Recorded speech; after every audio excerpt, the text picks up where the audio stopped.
আমরা দিদির বাড়ি এসেছি চন্দননগরে। চলো তোমাদেরকে দেখাই দিদির বাড়ি।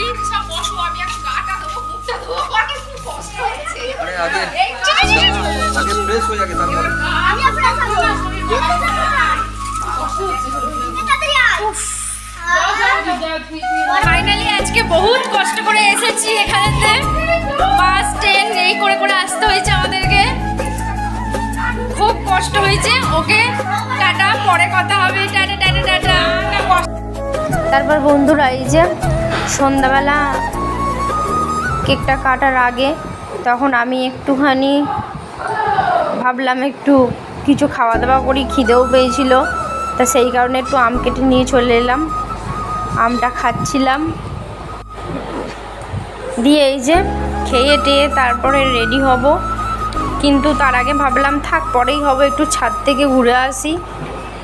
তারপরে এই যে একটু সন্ধ্যাবেলা এখনো হয়নি, বিকেল বিকেলই আছে, বেশ সুন্দর হাওয়া দিচ্ছিল, তাই জন্য এই যে আমরা একটু ছাদে রয়েছি। দেখো পরিবেশটা কি ভালো লাগছে দেখতে, ভীষণ হাওয়া দিচ্ছিল। তখন আমরা অনেকেই একটু রিলস টিলস বানালাম। Hello guys, welcome to my YouTube channel mom and son 95। আশা করি তোমরা সকলে ভালো আছো, আমিও তোমাদের আশীর্বাদে খুব খুব ভালো আছি। তো চলো আমি কি করি বা এর আগে কি করেছি আমি তোমাদের সেইগুলো শেয়ার করি। ওকে চলো টাটা। তারপরে এই যে এটা আমার দাদার মেয়ে, ও আমি ভিডিও করি বলে ও খুব ভালোবাসে থাকতে, তাই আমার কাছে চলে এসেছিলো, বলছিল পিসিমণি ভিডিও করছো, আমি তোমার কাছে একটু বসি, তাই ওর সাথে একটু আসলাম। তারপরে এই যে সবাই নিচে চলে এসছে, তারপরে নিচে আসলাম, নিচে এই যে সব সেজে গুজে দাঁড়িয়ে আছে। দিয়ে আমি একটুখানি এদিকে ওদিকে একটু দেখে নিলাম কে কোথায় আছে। তারপরে কেকটা কাটা হবে। এই যে কেক আনাও কমপ্লিট হয়ে গেছে, এই যে দিদি রেডি হয়ে গেছে, সব কিছু সাজাচ্ছে। কেকটা খুব সুন্দর হয়েছিল। তারপরে এই যে কেক কাটছে, আবার কেক কাটা কমপ্লিট হয়ে গিয়ে এই যে দেখো এটা হচ্ছে বর দিদি।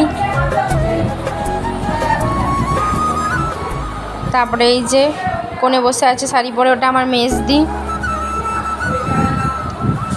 তারপরে এই যে আর একটা বোন আছে, বোন এক্ষুনি আসবে।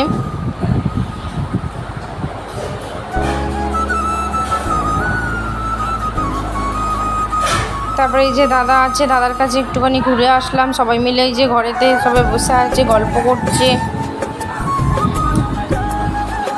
এই যে বোন তারপরে আসলো, এটা বোন।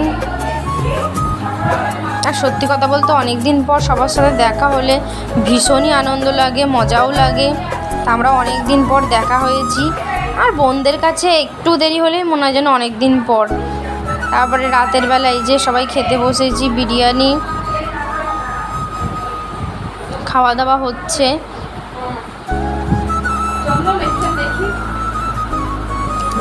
তারপরে এই যে সবাই খেতে বসেছে, বাদ বাকি সবাই চলে গেছে। তারপরে এই যে আমরা সবাই খেতে বসে পড়েছি, বিরিয়ানি খাওয়া হচ্ছে, আর চিকেন কষা মনে হচ্ছিল বেশ ভালো হবে। তারপরে খেলাম, খেয়ে দেখছি না ভালোই খেতে ছিল, খুব স্বাদ ছিল, খেতে ভালো হয়েছে। তারপরে খাওয়া দাওয়া করছি, বসে আছি, সবার সাথে গল্পও করছিলাম, ভালো লাগছিল। কিন্তু এতটা বিরিয়ানি তো খেতে এত আমি পারিনি, আমি একদম অল্প খেয়েছিলাম, কারণ অনেক রাতে খাওয়া দাওয়া হচ্ছিল, প্রায় 1টার কাছাকাছি, ওই জন্য আর খেতে পারিনি, ভালো লাগছিল না খেতে।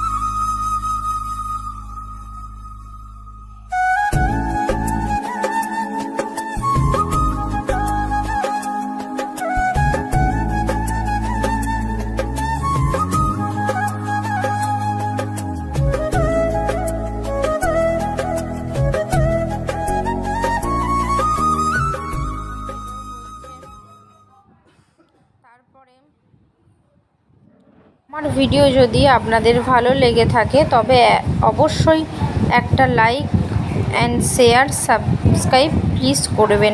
ওকে টাটা, সকলে ভালো থাকবেন।